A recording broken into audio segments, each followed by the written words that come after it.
Welcome to Men's Anonymous, the podcast where men can be vulnerable and open without fear of judgment.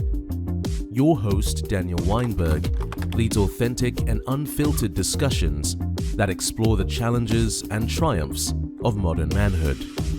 Join us as we break down barriers, challenge stereotypes, and redefine masculinity. Men's Anonymous, a safe space for men to lower their shields and share their inner world without judgment.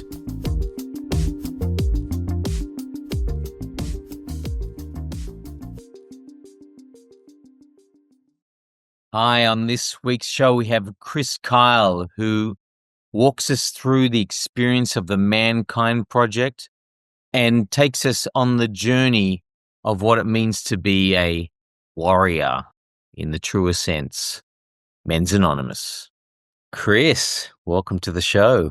How are you? Thank you, Daniel. Good, doing well, Daniel. Thanks for having me here. Appreciate it. So you are in Pura Vida land. Where are you exactly? I live in Costa Rica full-time. I moved from the San Francisco Bay Area about 2 years ago to here. Nice. Whereabouts in Costa? In Santa Teresa on the Pacific side. Oh, I love Santa Teresa, the best.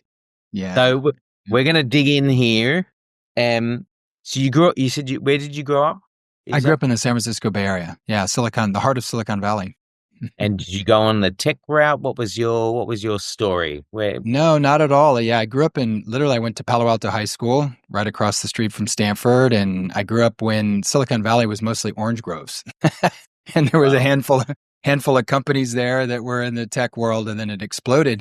Ironically, a lot of my friends that grew up there stayed in the tech world, but I wound up going back east for college, coming back into the Bay Area later, and really I wasn't pulled to the tech world. It wasn't my thing at that time. So what was your thing? I think, for me, it was about, first of all, getting out of the Bay Area. Right.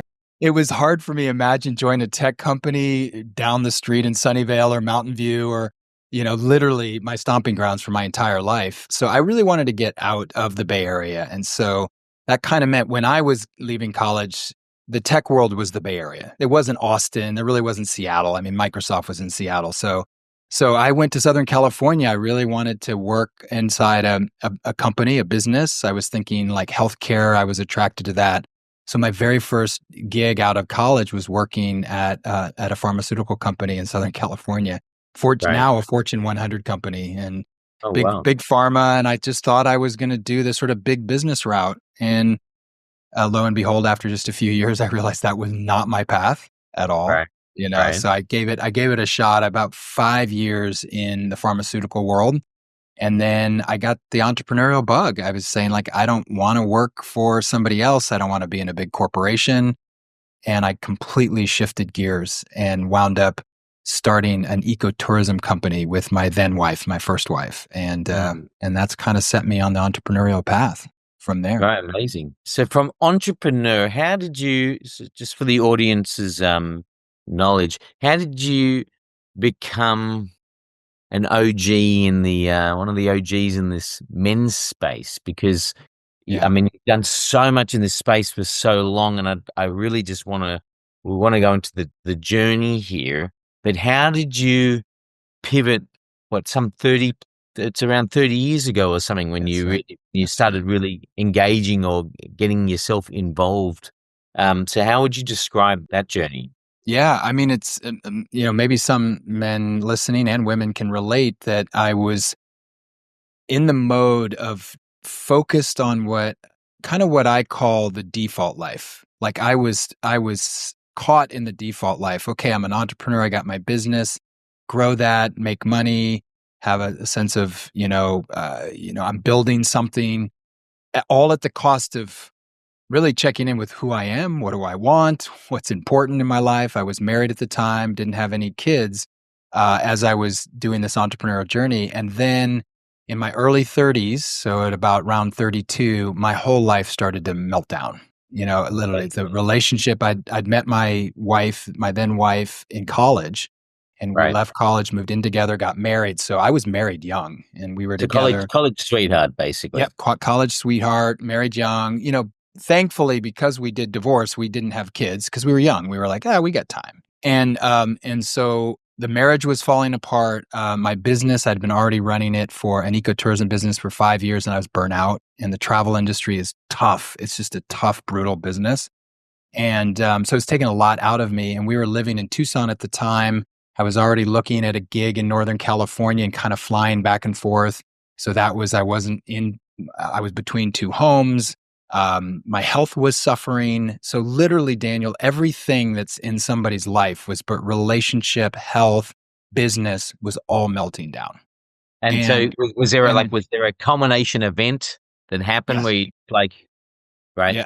Yeah, it was. It was the culmination event was the business. I was getting close to selling it, but I was feeling like it was kind of burning down. And then the relationship were the two culminating events where then my father, we might come back to my father. My father had wound up 2 years earlier doing a weekend, an intense initiation weekend with the Mankind Project called the New Warrior Training Adventure. He'd done that 2 years before. So we're talking 1998 now. He did it in 96. And he just gently, over about a year, invited me to do the weekend like 3 times. That's amazing. My dad, father. Yeah. Totally. Did you have a close relationship with your father? Yeah, very much so. We have, and I can tell you more about Dad, and I feel very blessed because I've literally been around thousands and thousands of men and done deep dive work with hundreds and hundreds of men whose 90% of the time their fathers wounded them in some way. And my father wounded me in his own way, but we have a very close relationship. And he's definitely hippy dippy and always at the leading edge of trends. And so he just heard about it, did the weekend, and invited me to do it. And so at 32 years old, I went to the Northwest and did this weekend. He was on staff of this weekend. I went through it, which was awesome. So as an initiatory experience, there he is with the uncles and the elders and my dad being a witness to my own journey, my own deep dive initiatory experience. And so I did that weekend at this time in my life, and it freaking changed my life, dude. It just blew. That was the event. Yeah, boom. Okay. So Mankind Project. So I'm going to need you, because I've done quite a bit of reading on this. I haven't participated in it myself. I want you to explain to everyone what the Mankind Project is, the reach that it has today. Right. And want you to talk about the warrior training, like the whole experience, and what it is it actually gives you, plus what the program is. And let's just go there, because there's a lot there. There's a lot. Yeah, there's a lot to unpack there. And let's just say this at the top is that I really do see sort of Chris Kyle before that weekend and Chris Kyle after that weekend. Two completely, like literally that's that much the split. Yeah, because there was just nothing like it for me in my life at that time. And for a lot of men that have experienced an intense weekend with just men, it's like can be phenomenal, a transformative experience. And so I would say that, so the Mankind Project is a global nonprofit organization that supports men into their authentic expression, their sacred power, and living their missions of service in the world.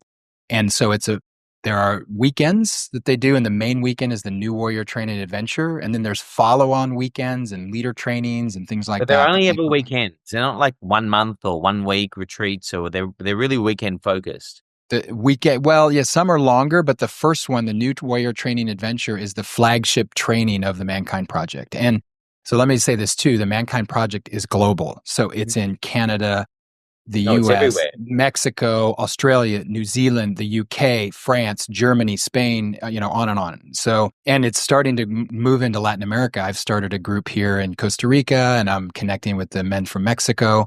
And so are we good? Yeah, we're very good. Good. I was just looking because I saw that the number of countries here. I tell you, the number of countries is like 27 plus countries, 1,000 plus men's group, and over 70,000 plus warriors that have done the training. Great, thank you for those stats. Yeah, I didn't have those handy, and so it was founded in 1985 by 3 men in the Midwest. So it's 40. This year is our 40th anniversary. So we're having a big 40th anniversary gathering in the fall. I mean, it's kind of other than maybe the Sterling men's weekend, which Justin Sterling was a right-hand man of Werner Erhard and EST, which became the Forum. And so he did a training way back in the early 80s, but other than that, which it's not really active anymore, as the MKP is pretty much the oldest men's personal development organization on the planet.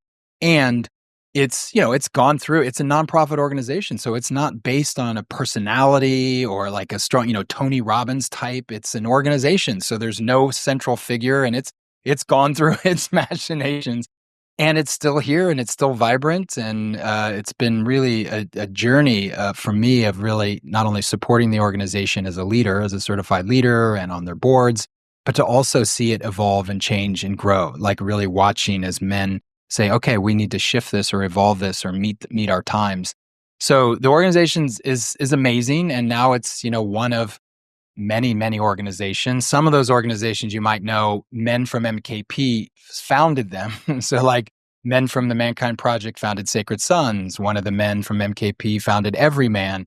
All Kings, the founders in All Kings are MKP guys. So there's a lot of crossover and cross-pollination where maybe men have done the New Warrior Training Adventure and then gone off and created their own thing. That's awesome. It's like rising tide. And then, so the New Warrior, let's go. Yeah, what happened over the weekend? See, you say there's one version of Chris Kyle and there's the post warrior training version, which is a completely different version. Right. What were you expecting when Dad said, son, I need you to, you're not in a good way. I think this will really impact you. Were you cynical about it? Were you like... No, I was absolutely open to it. I've always had a current, even though my life, I grew up in a very hippy dippy household in the San Francisco Bay Area. We were, marching in anti-war demonstrations in the Haight-Ashbury and, hanging out at Ken Kesey's house at these big parties up in the hills. I mean, my father was a professor at the time, so a lot going on in college campuses. So I kind of went the other way. I rebelled by being responsible, straight A student. Traditional. I did responsible. I needed boundaries. I needed rather than flowy stuff. So, but I've always had the element of getting, new things and curiosity and spirituality was embedded in our family. And even some of my first seminal drug experiences are with my dad and mom, so my very first ecstasy experience was with them in a setting of a ritual space. My first psilocybin journey was with my dad and a bunch of other men. So all of this, so just to say that my upbringing was very eclectic and interesting, and I was leaning into stuff. And then, but remember, then I got on the train of the default life, right? So I didn't go and become a writer or a filmmaker or, letting my hair go. Treadmill of life.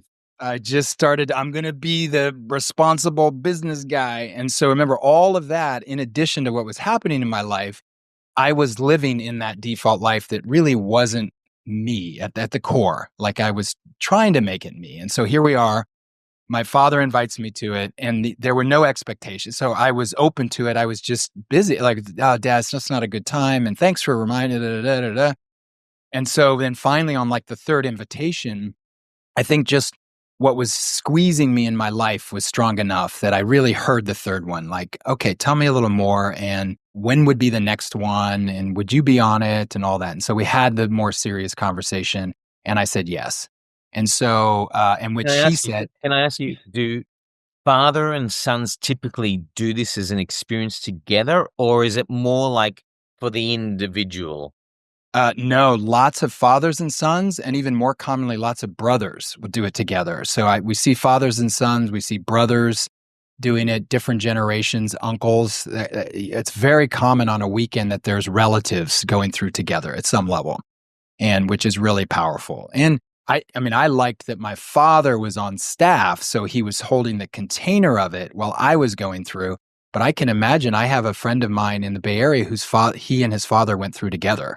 And it was really a bonding experience for them and really powerful. So he invited me. I said yes. And I didn't have any resistance. I was willing to go and excited about it and, nervous, that clearly the mystery of it.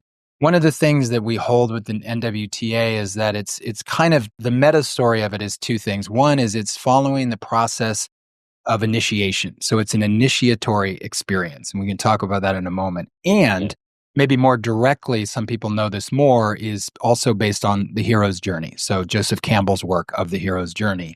So those are kind of two meta themes that have the arc from Friday to Sunday of this very intense weekend. So what I will say is it's like the unworkshop. This is not a workshop. this is an intense men's training and initiatory experience that the moment you step on the site, it's like nothing you've ever experienced, because it's not trying to be, hey, welcome, sit down, find a seat. It's not that. And so one of the things I will say this is, I'll give you a little arc of it, is that I don't like to share too much of the experience or the processes. You don't want to give it away. Don't want to give it away, like telling somebody the end of a great movie, right? And you say, give me the arc. Maybe just give me the arc. So the arc is that if we're following it, the arc of the weekend, the experience as an initiatory experience. And when I mean that, it's meaning if you were to go and do that weekend, an opportunity for you to really see stepping fully into your sacred masculine, your adult, like just I'm grounded, I'm here, present, and then challenging yourself to look at what are the beliefs, patterns, the shadows that might get in the way of you living an even more amazing, mission-filled, powerful life, right? So men are wherever they are on their journey, but it's this arc of finding more of you, your capacity, opening to that, and being held in a container of men as like you've just gone through an intensive initiation experience. And so the arc is that an initiation, and this is a bit simplified, but the first part of initiation is separation. And this is very common when the uncles would come for the young boys. They separate them from mom, the girl, the rest of the community, and they take them somewhere else, right? So they're going out into the forest or into the plains or wherever. And so separation is important. So men are coming to this weekend, to this, usually a camp in, in nature, and the separation is happening. And then it's the descent. So you move from separation to descent.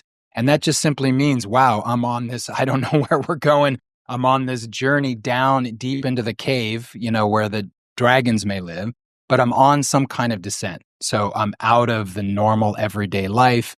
This is different. This feels different. Where are we going? And then it's the ordeal. And this is what we talk about this is both the hero's journey, but it's also the overlap with the initiatory experiences. The ordeal is facing, in this case, it's facing your inner demons, Daniel. It's facing the wounds and the challenges and the beliefs, those inner demons, the shadow beliefs. The traumas you've got. Traumas, the wounding. Yeah, the wounding. So those are the demons and dragons in our own heart that in our own minds that we're going to look at. And that's the ordeal, is really facing me, facing the darkest parts of me, the parts that I don't want to look at. So when we talk about shadow, which is a Jungian concept, it's not something we made up, but that when we look at our shadows are those parts of ourselves that we hide, repress, and deny. Hide, repress, and deny, that we don't want others to see. And they're in shadow that works us, that actually creates behaviors that are not necessarily healthy or what we want. So in our shadows. Describe what some of those behaviors might be, for example, that people typically suppress, or men typically suppress in this. Yeah, it's common. So I'll start with the shadow, and then the behaviors can be different from that. So the shadows are those, think of it as like a negative belief or a story I tell myself that maybe I'm not fully aware of. I have to drop into it. So a very common one is, a simple shadow is, I'm not good enough, or I'll never be good enough if it's stronger than that, or I'm not lovable. Or there's a shadow that I have, is I'm not wanted. It's a variation of not being loved, but it's I'm floating out there. Nobody's tracking me. My hippie parents are gone. And it's like I'm not wanted. No one cares about me. Yeah. Exactly. And so it's the belief. It's that story, the message that I tell myself. That is, if it's truly in shadow, I'm not really aware of it until I start doing the work to excavate it, or to bring light to it, is a better way to say it. So it's really about tackling your self-critic. Really? Yes. Yeah. It is a variation. Shadow is, there could be different ways of expressing the shadow, but in a way, the easiest way for people to grok is it's your gremlin, it's your negative belief. And in some ways, it's sort of the core negative beliefs. Like you're going deep underneath the, oh yeah, you suck, or that you did a terrible job there, going all the way more to what I call original wounding. That's probably very early in life, or with parents, or with other loved ones, where there's some kind of original wounding. And out of that is these shadow beliefs or the ways of thinking of self, negative beliefs. And then it's the behaviors that happen on top of that. And then we all have flavors like that. So different flavors of the behavior. So my behavior of I'm not wanted, I'm not loved or lovable. And then my behavior shifts into being the good boy, the performer, the stud that says, look how great I am. Now do you love me? Or now do you want me? So we compensate, and others might compensate in another way. I really resonate with this. This is Yes. it's so obvious. Yeah. So we perform as men, and this is one track. Others might go into a depressive mode or withdraw. Maybe they're more introverted. So the not having the love or not being wanted, then there's a withdrawing. And I know a lot of men that then just withdraw into their own cave, if you will. And then there's a lot of men like me that perform, that go and show you, I want to show you how awesome I am. I'll prove you wrong. I'll prove you wrong. And I will be so good and do all these cool things and please you even so that then I am fully justified that you love me, not for who I am. You want me not for who I am, but for what I'm doing. All right. It's not, I know, and so many men have this. I'm not saying there's all full variety, a full rainbow of responses, but I know a lot of men that have the default life idea that money and power and position is going to get me success in life and I will be happy. And that in some ways, all of that success will mean I will get the adulation, the kudos, and the love. And the irony is actually that doesn't give you that. And in some ways, the more performer you are, the more inauthentic to yourself you are, the less you get what you want. You're like at the deep core of wanting love and connection and people to acknowledge you, in some ways, then people feel like you're not real, you're fey, and you're too busy and you're just driving. And all of a sudden you're not getting what you think in shadow. If I do all this stuff, I will get this love and attention, right? But and doing all that, yeah. Most of the men who turn up, who go through the process really for their very first time, okay, yeah, are most of the men unconscious or unaware of any that these things actually exist? Or do they know that they're doing it and they're conscious about their I'm going to be the before. I don't want to deal with this. I'm aware of it. I'm going to just really push it very deep down so it never comes up again. And I'm just going to be either performer or introverted. Like, are they aware? Or they're it's a great question. It's a great question because the way to answer that is our culture and our way of being and our understanding of our lives and ourselves is constantly evolving, Daniel.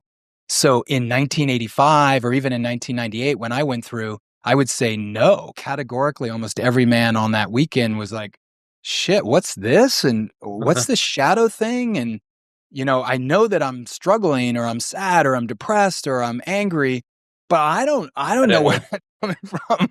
But the difference in 2025 is more and more men, younger men, even, older millennials. Yeah. Well, the millennials are 40 now, right? So like that whole group has become much more emotionally aware. Their emotional intelligence is up. So what's happening is more men are coming with senses of that or gone into therapy or have sat in a circle, but the weekend is still powerful to get underneath, even if you've taken a shallow dive and you understand the concepts. There's nothing like 100 men together lovingly and supporting and with challenging energy and with supportive energy and loving energy to help you get underneath wherever you're at. And so what's happening now is more men are more aware of their internal landscape. But the impact is similar. So, still coming at the end of the weekend is like, oh my God, I didn't know that. Or I worked on this piece that I'd never looked at before, even in my therapy and with my coach and all that. So there's something about that the weekend takes you on a deeper dive. And way back when it was more like just blow your mind off, top of your head. And now it might be a little bit more like, I get it, I get this, and now I'm going deeper with what I need to work on. So that's That's how Can- I've been experiencing as a leader of these weekends, is just seeing how men are more and more emotionally intelligent and clearer. They know what maybe the challenges are, but they haven't necessarily got to the root, or how do I shift this? Or I've really been doing it on my own, not in a community or a brotherhood or in a circle. So that's the gist. So I'll finish the thing. So the ordeal is a big part of Saturday of the weekend, is mostly moving through the ordeal and the process. It's deep dive process work on Saturday. It's super powerful, kind of in a way, a unique gift from the Mankind Project that now lots of other people are using in their programs and things like that. And then Sunday is what we call the return, and a bit of integration. And really leaving the weekend and going back home is the coming home, but there is a return, or what we call the ascent. So, because obviously it was the descent, the ordeal, and then a bit of the ascent. So that's where you begin to, integrate and look at what's happened, doing other things that ground me in my body, that kind of thing. So that's the arc of the weekend. There's lots of little processes, and it's like a symphony of, we move through this, and then this movement happens here, and then this. And so you're moving through this journey where it's just an intense, constant process of exploration and looking and being physically, challenged, and also opening yourself up to possibility of, I didn't know that about myself. And so for me personally, I got that. Yeah, I want to hear what happened to you. Yeah, I got clear on the weekend that I was lying to myself, that I was dishonest with myself, that I was bending things, while lying to myself, like, it's okay, you should do this. And, you're in a marriage, you should just stay in the marriage. I was in all this place of really not looking unvarnished at my life, and being sort of brutally honest with myself of where I'm at, what I want, regardless of what others would think of me, right? So that's a part of my wounding, is I'm crafting my image, right? I'm a performer crafting his image so that I look good and got it all together. You mean right? your alter ego, or Yep. not the real Chris. Not the real Chris. This is the alter. Yeah, this is the Chris that is the the public facing, public facing Chris. The public facing Chris is one that's like, he's got he's an entrepreneur, and he's got this business, and he's got his partner, his wife, and he's doing great. And part of me was always looking at, and this is another aspect of opening to truth, is being vulnerable with self and with others. Like, I was like not wanting to show the cracks or the vulnerability out into the world and with my friends, your partner and to friends, etc. a little more to my partner. I mean, we were definitely, I had a lot more emotional intelligence skills just from my family, and, growing up in a very progressive household, and very, kind of emotionally dynamic household. So with my partner, we were digging into it a little bit more, but what I wasn't doing was really taking a look for me. Is this the relationship I want? And if it's not, how do I create a different one with her? I was trying to fix it. You know what I mean? Sure. We were just in sort of fix it mode, not really asking the bigger picture. Do I want to double down here? Do I want to go deeper and really go through the process with my partner to find the relationship that would work for both of us? And on the weekend, I got really clear that, in a way, it had been dead for a while. And I got sadly clear, because we were high school. You're saying it was dead for a while, and you weren't really aware of how dead it was. Right. No, because I was so in stuck in the default in my business and making things happen, and we were almost like roommates. But I even went more further back, Daniel, is that I didn't really ask the harder questions as we were coming up to getting married. Is this a woman that I really want to spend, the rest of your life? We always say that, and we move through relationships, but there was that quality. Do I really, really deeply love this woman? And I think the answer then, if I had my knowledge now and my experience now, would be no, that it wasn't, that we could have separated and not moved in together, seen if it could hold through that. And we probably wouldn't have got married if I was a little more honest and direct with myself. Is this the kind of relationship I want? Is this the person that I want to be married to? And so all of that came crashing in, is what I'm saying. All of that was like, oh man. And, I was trying, there's no shame or blame. A part of me was sort of shaming myself a little bit, like, oh man, Fail. and I'm a then, fail. and then coming back and really realizing that I wanted to be out, I wanted a divorce. And then there was a little layer of shame on that, of the scarlet D of divorce, and so again, that was image, but worried about, oh, well, I'm now a failure at my relationship, too. And, burned out in my business. So when I came off this with all of that truth, self-truth, more Did you have clarity. that revelation while you're on the weekend that I've got to get Yeah. out of this relationship? Yeah. Well, yeah, God, was it on the weekend? Yes, some of it came on the weekend, but then it's all that integration coming off the weekend and journaling and sitting with it. And then I think I got more clear in those days coming off the weekend, because it was more of just like an explosion on the weekend of who I am, who I thought I was, my identity, and then needing to kind of sit with that. So I did know that things needed to really change. Then I was at the center of needing to make different choices. And so I could feel that. I could feel that I was ready to make different choices in my life that I might have been afraid to make, or didn't feel like it, or didn't feel I could, right? That kind of clamped in of, I can't do that. I shouldn't, I can't do the shoulds and can'ts, the shoulds and can'ts. Yeah. It became what's here. And then I got really clear that I had not been living a life that was more on mission or more purposeful life, that there was that awareness that I'd been doing what was expected in the culture that said success, that showed success. And I really wasn't living from the place of really, what do I want to create? What do I want to do? What do I want to bring? And that's what really shifted me into a whole different world and a different way of working and being. That kind of I sold the travel company. So that was a big piece. I got divorced. Give me Yeah. okay, here's the impact.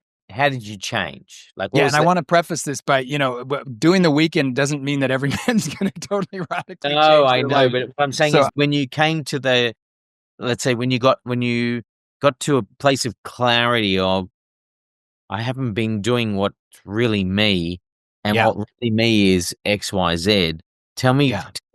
how did that change? What did you do? What did you do to change that direction? Yeah, I mean, I think why I guess it was so so powerful for my life is, and I want to say one more thing before I jump into that, is that I had a visceral experience on that weekend that I'd never felt in my life, and that was the power of 40 some odd men on staff and another 30 or so participants going through it with me. Oh, So wow. 70 It's a massive plus. ratio of like staff to attendees. Yeah, and here's the beauty of it, is that every man other than 4 men on a weekend, they volunteer for this and actually pay a staff fee for the honor to be on the weekend.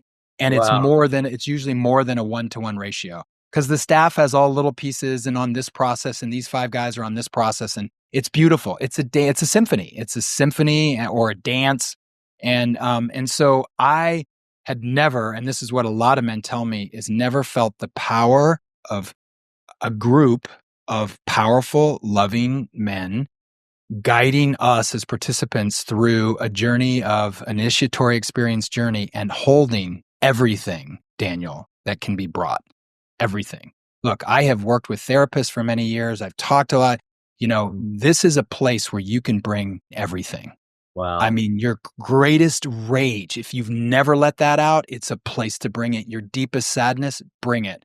So I never had that experience of a container holding everything as a man that I might be sitting with, and holding it and helping to transform whatever that is. And those blocks and barriers and the rage and the deep sadness and the wounding is to transform it into gold. Like Wow. that, I'd never experienced both the love and the challenge in the room together, right? It just sounds so super powerful. Yeah. Yeah. It was just transformative. And for so many, it is, and then the MKP is built, and what's kept it so current and so vibrant for so many years, for 4 decades, is that the focus was on the circles coming out of the weekend. So men were encouraged to go into what we call I groups, which are integration groups, which are men's circles. They're like little mini forums, basically. Yeah, no. Men's circles like today. So Right. 6, 8 guys, 10 guys just coming into circle, checking in, continuing to do some of their work. all just for it's there's no you don't pay anybody, they're all free. This is the beauty of a nonprofit organization is you pay for the weekend and it's inexpensive. You come off the weekend, you find a circle, you create a new one or find an existing one, and it's free. It's self-led. The circle just runs itself. And there's training and there's guides and there's manuals to help circles be healthy and successful. You don't pay anything to MKP for those circles. It's just, and that's why you were saying earlier, there's over 1,000 circles globally, men anywhere from 8 to 20 men sitting in circle together. And so that's really where the rubber meets the road, Daniel, is I came off my weekend, I went back to Tucson, and there was several circles in Tucson. I found a circle, I sat in it with some amazing men, and I stayed in that circle for several years until I moved to another city. And in that city, there was another circle. And I moved back to California and there was circles there. How often are you meeting with your circle? Weekly. For a long time, it was weekly. And now most of the circles I've been in over the last bunch of years have been every other week. So, twice a month. And how long will you meet for when you meet in a circle? 2 to 3 hours, depending on what the circle. Again, the circle gets to make it all up. So if I join a circle, we just say, "Hey, do you guys want to do 3 hours? You want to do 2 hours? You want 2.5?" Circles make up their own agreements. Like, what do you agree to? Confidentiality, showing up on time, a sober meeting, don't show up high. Lots of things. But what's beautiful about it's organic, Daniel. There is no, you got to do it this way. There's just a loose structure that we teach around the 4 archetypes of the king, lover, warrior, magician, integrating those sacred masculine archetypes, not only into the circle, but continuing to look at those archetypes as a way of doing more, intentional personal growth on myself with the lens of archetypes. It's just one lens. It's not the only lens. And so then for me is then when I came off, with all these amazing men, this mind-blowing experience, but then dropping right into a men's circle, I started to then share with these men vulnerably what I learned on the weekend and them supporting and giving me reflection and feedback and say, yeah, absolutely. It sounds like you're really in a question around your relationship, really dig in. What do you want? What do you want? So they're not giving you advice. They're more like holding space for you, I'm gathering, right? Absolutely. Or if I ask for advice, it's kind of like a king's council thing. It's like, okay, so I just shared, what do you guys have for me? Well, here's something that's worked for me in my life, Chris, or here's what I suggest. But it's asked for, right? It's not where there's no like kind of unasked for, feedback, or like we're not just throwing stuff at guys. We're really trying to hold space for them to grow. I started the process of, I went into therapy with my ex-wife, the wife at the time. So I started that. I said, let's at least try that. And then I could tell it was really not changing anything. And after a few months, it was like, I asked for a divorce. So it's like, this is not working for me. Went through the divorce. And then about 6 months, about 9 months after the weekend, I found a buyer for my business and sold my business. So we got out.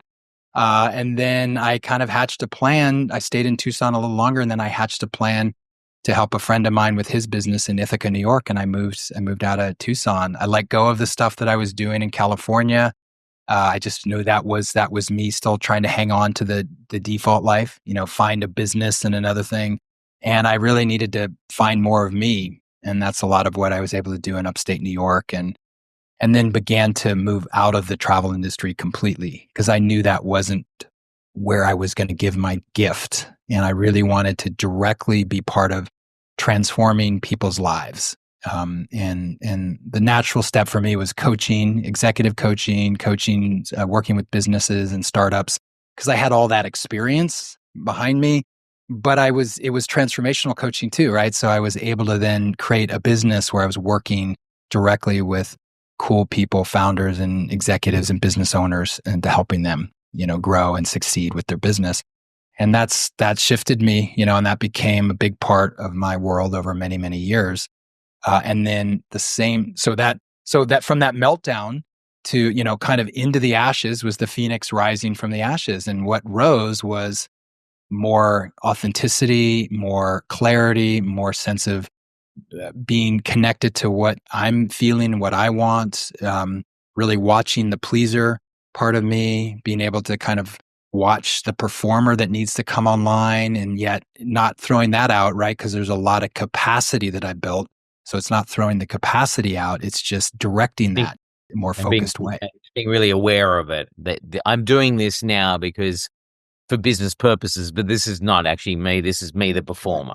Exactly. And then just also being much more, continually checking in with my men's circles and doing my work in circle around those pieces of the shadow pieces and the negative beliefs that were surfaced more clearly on the weekend, and continuing to work with that. Working on what we call the mother wound and the father wound. How are we wounded around our mothers? How are we originally wounded around our fathers? And taking the look there is really powerful. The caveat and the caution always is in men's work is it can be pretty exciting and enamoring to go into all of that.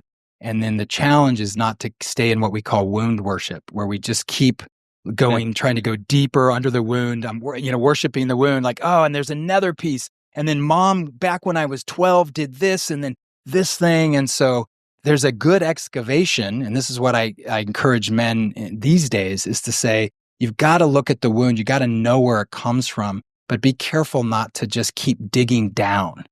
Right? Because it can feel exciting. It can feel enlivening, and I'm getting to something. And right, you're finding, like, you're discovering the answer to everything. Right. And we keep thinking that going down underneath is an answer, and it's actually not. It's a rabbit hole. That the answer is going down enough to see it, recognize it, and then it's literally going up into awareness and presence. So when it comes up, I'm aware, I'm present, I breathe, I release it, and then I make a new choice in the moment. That's a big part of men's work that kind of, I would say, over the last 20 years, there'd been a lot of energy toward that kind of navel gazing and going in, and it's exciting to excavate all that. But a lot of men get stuck there, and they're not back on that kind of sense of clarity of purpose, of bringing their gift more fully into the world, living a mission of service in the world.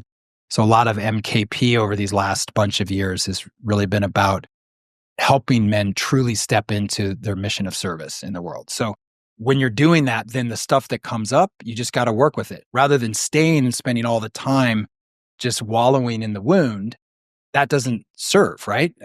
You're not in your power. And so you've got to come out and bring who you are out into the world with your gift. And whatever every man, every woman, all genders have gifts to bring to the world. You just have to tap into yours, understand what that is, and bring it. And it can change over time and all that. So is the wound, the wound worshipping, does it come from the not wanting to let go and just like trying to just like fester in there and like almost assign blame and like oh, now I know why I'm like that. It's because of all of that, but not wanting to actually let go of it? Exactly. Not wanting to let go of it, like that there's something else for me to get underneath it, like having that endorphin rush of an awareness. Oh, fuck, when mom was doing that when I was 8, I can see how that impressed on me. I got shamed around that, and my creativity got shamed. Like I had an experience at 5 being creative. I remember not thinking anything devilishly at all, and I took the garden hose, opened the gas can in the car, and put the hose, because I'd seen that happen. I put the water hose and turned it on in the car, and I was thinking I was helping the family, clever. And my mom came rushing out, screaming at me, like, what have you done? And then this is the word, God, it's going to make me tear up, that she said, you could have killed us all. And I remember that. It's like a deep wounding at a moment in my life of my mother who's just hysterical, and she's just normally more dramatic, and she didn't know, and it's not like it's going to blow up the car, but she didn't know that. And so she's thinking, this is going to blow up the car, and you could have killed us all. And so it's some ways for me, that's a wounding moment. It's not what I consider my original wounding. I know there's some original wounding at birth, actually, with me. But it's a close parallel to some of the other wounding that actually really impacted my creativity and impacted my authenticity, because then it was like, okay, I'm not going to step do anything that's going to be exactly. I'm not going to step out of the box. I'm going to be the good kid that can perform and do well within the box, Daniel. Like boom, boom, boom. And that's what I kind of learned. If I got creative and out of the box and did something that I thought, wow, that was pretty clever at 5 years old, I'm gonna get smacked and yelled at, or I could kill somebody.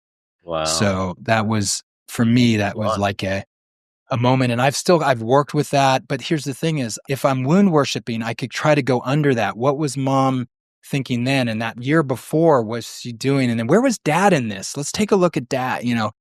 There is some benefit to excavation and looking at, but when you keep trying to dig for other pieces for more answers, they're not there. There's no more. It's just our own hubris of feeling like, I've excavated this. It feels very enlivening and releasing. So maybe there's more here down.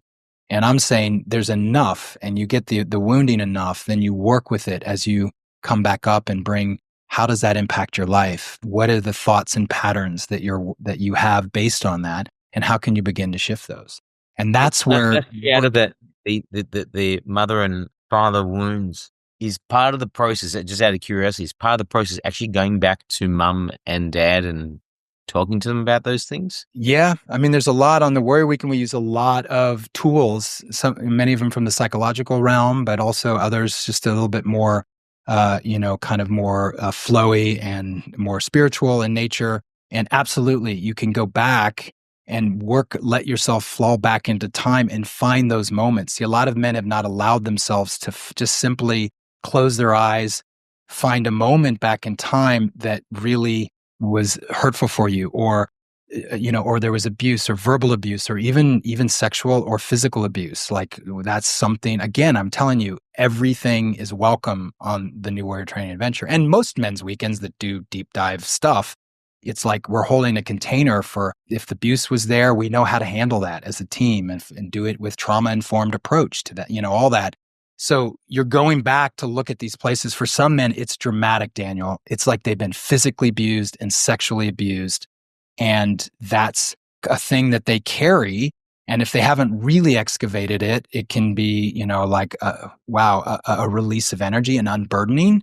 But then on the other side of that unburdening could actually continue to take them down the rabbit hole, right? Keep going down. So there's some place where you see the wounding of mother, like I just shared my experience, and there was others around her. She wasn't tracking me. She was more narcissistic and a little checked out. And dad was working and checked out. And so there was a father wound there too to look at. Where was my dad in the divorce of my parents?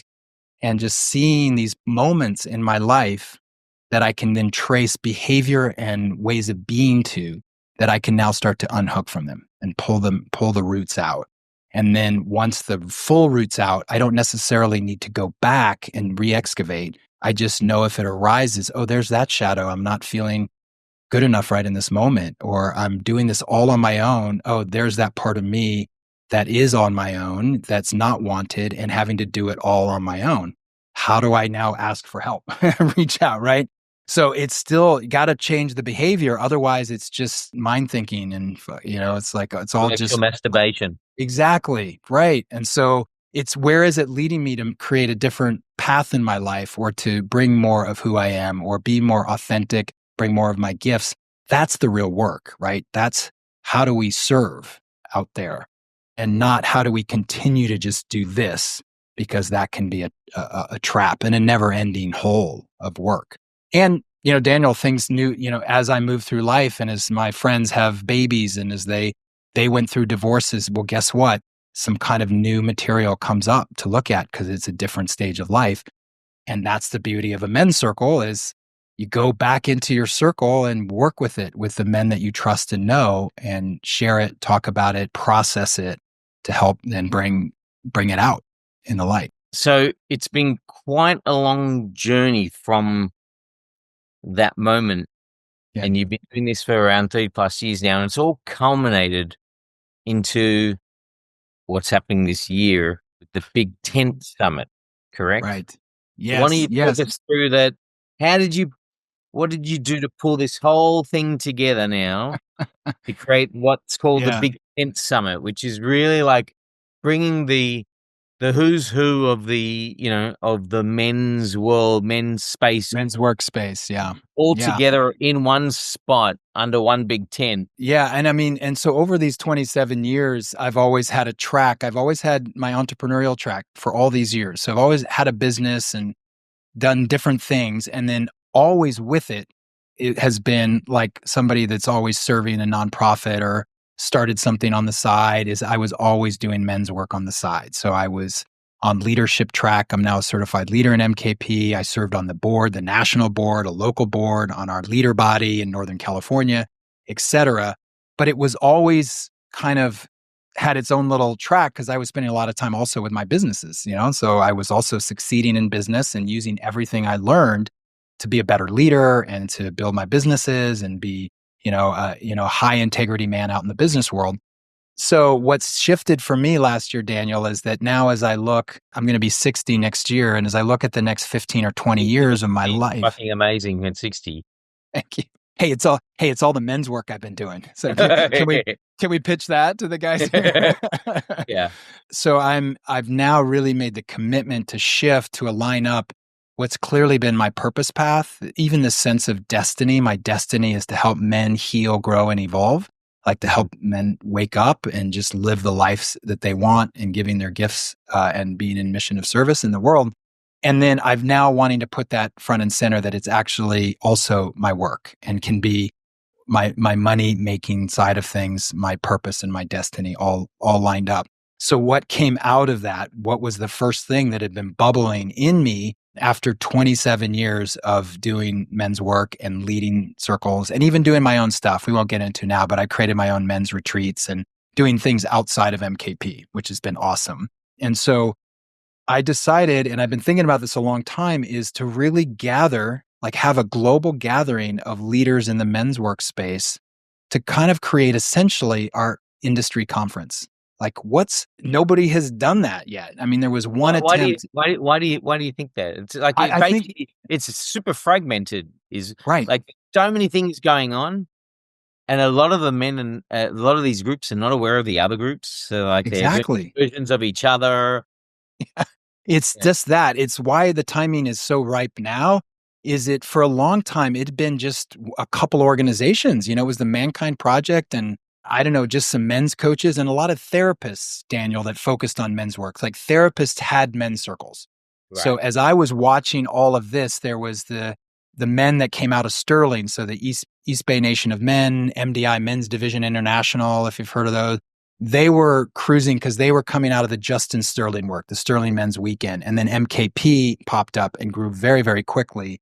And what's changed in just the last 5+ years, Daniel, is just an explosion of men's work. Like all of a sudden, it became more mainstream, more acceptable, less in the shadows, less kind of like, I remember back in the days, literally 20 years ago, kind of almost sheepishly saying, yeah, I do this men's work stuff. And people are like, what do you mean men's work? What are you talking about? Like a boys club thing? Or people just didn't know, Daniel. Mm. And what's now in the zeitgeist, and it just happens evolutionarily, is that people are aware of it and know it and support it. And that's, oh, you're in a men's circle? That's cool.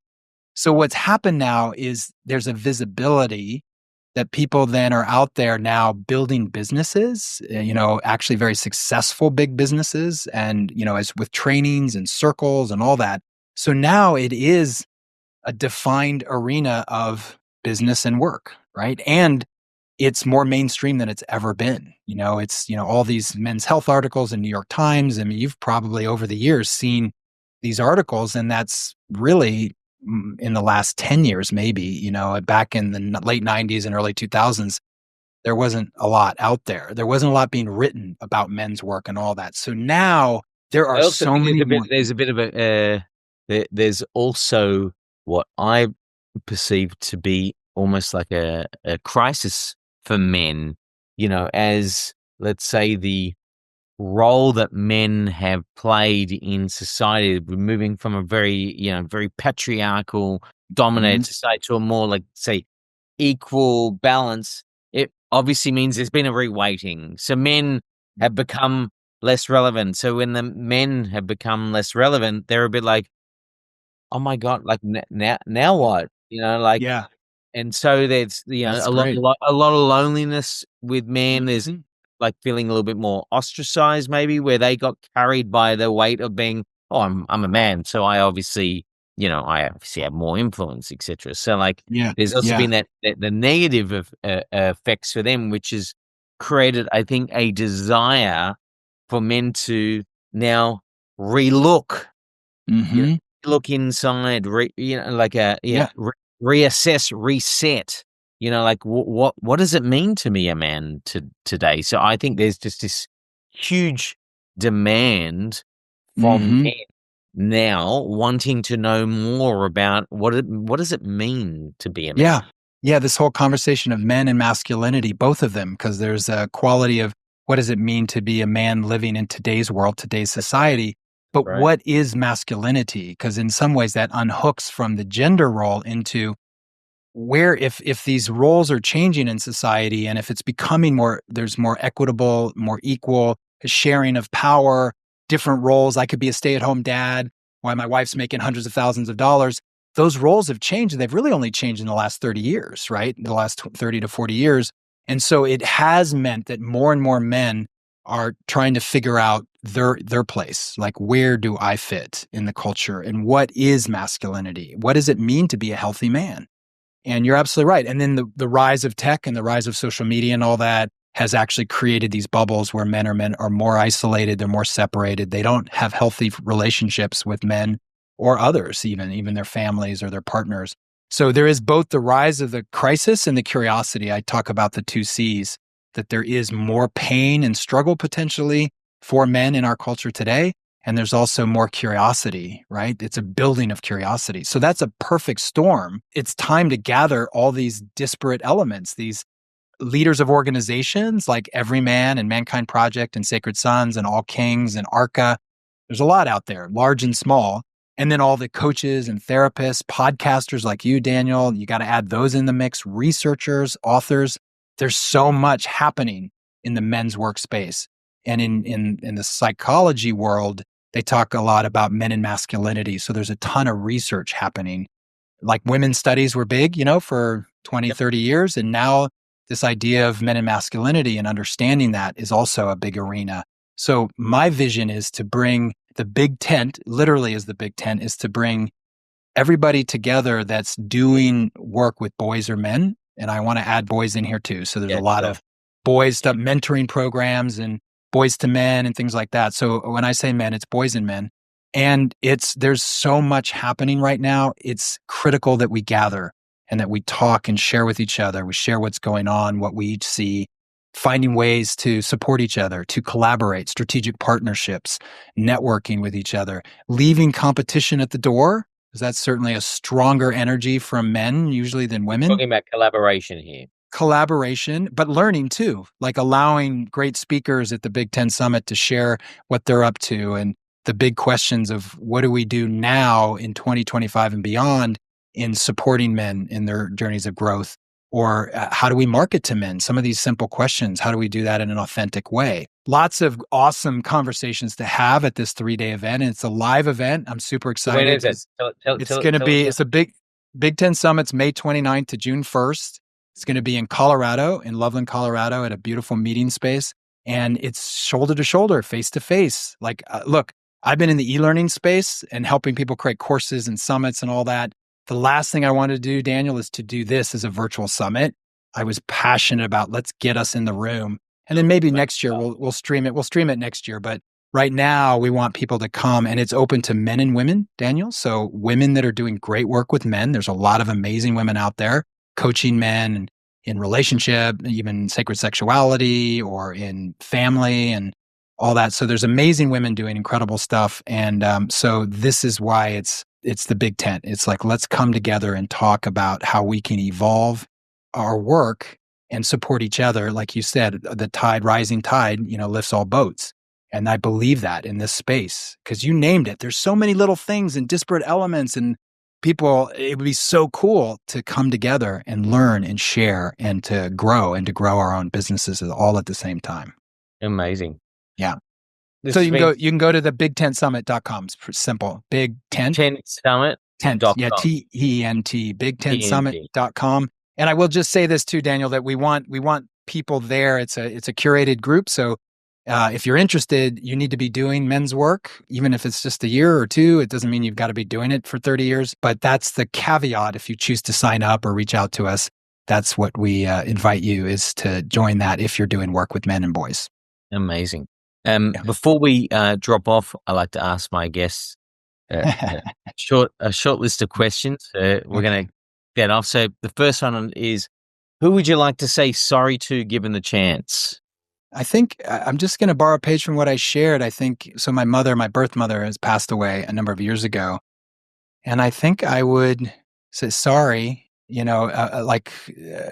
Both forgive her and say, sorry for how I treated her, in a lot of those years, So partly because of our own history and our wounding, that I don't know if I really got to say that I'm really, because is that your question? Who would I say sorry to, right? So I would just say sorry, but it would almost be a sorry with a forgiveness release, right? So I'm just so sorry that in some ways I didn't, support you or stay connected to you, and that I withdrew and I pulled myself away energetically and sometimes my love.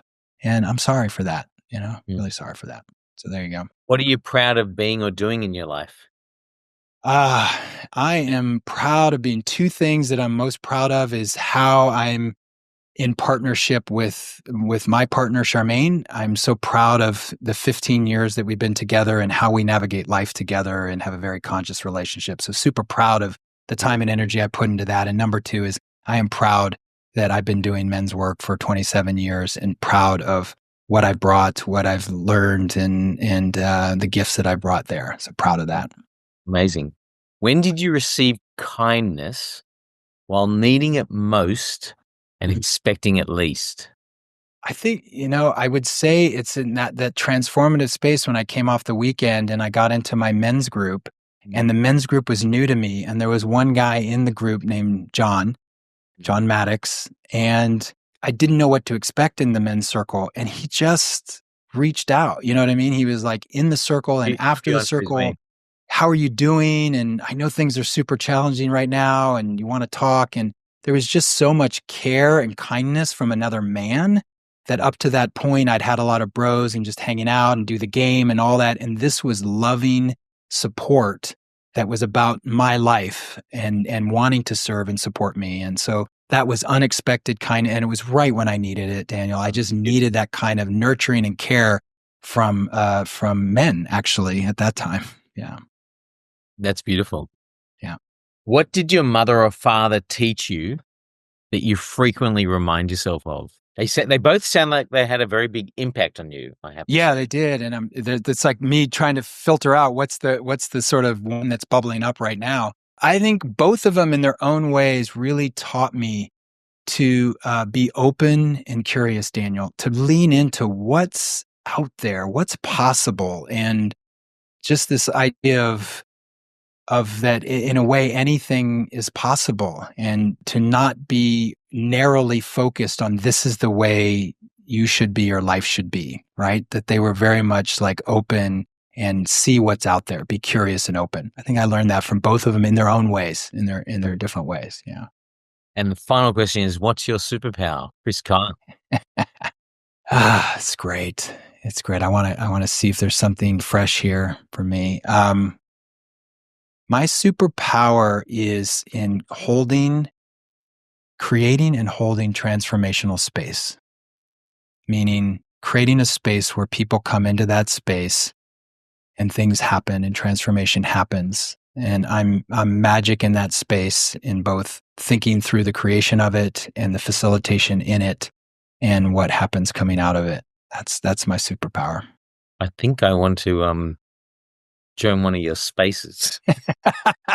Yes. Well, come. I'm going to put you on the spot here on the podcast. Come to the Big Ten Summit if you can make it, Daniel. I will do my absolute best. Yeah, exactly. Anyway, great. Chris, an absolute pleasure. I mean, we could have literally spoken for hours here.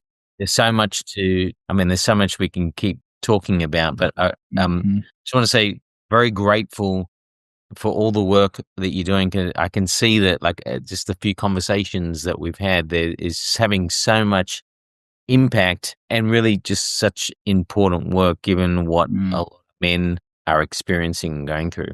So thank you.